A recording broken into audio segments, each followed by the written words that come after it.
Alright, today I'm going to be showing you guys how I made my custom intake setup for my E60 M5.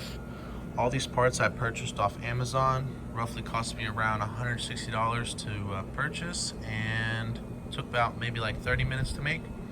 So right off the bat, you're going to need 4 90-degree silicone elbows. These are 3.25 inch inner diameter, and then after that you're going to need 2 45-degree silicone elbows. They're both the same brand, same diameter, 3.25 inches. 2 filters of your choice. I got AME dry flows. I feel like the oil tend to mess with the MAF and cause them to fail prematurely. And the way you're going to connect these is with some PVC pipe.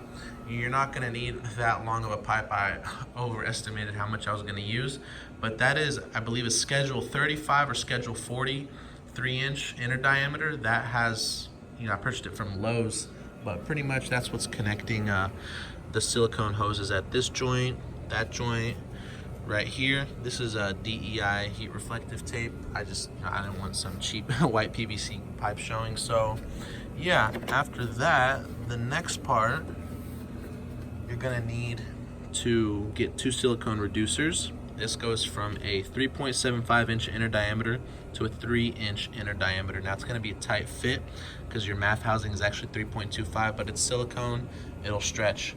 Now the hard part is going to be to break up your old airbox. If you have an M5, you know how your stock MAF housing is built into the airbox.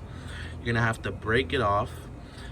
I put JB Weld and pretty much, fuse it together. I put a bead on the inside, let it cure, bead on the outside, cure, and then another one just to be safe, because this thing torques a lot, turns a lot whenever you floor it, so you don't want it to crack on you.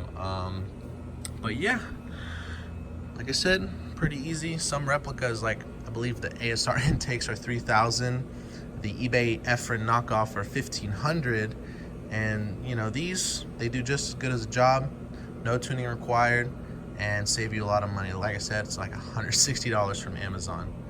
So yeah, let me know if you have any questions and I'll try and answer them as soon as possible.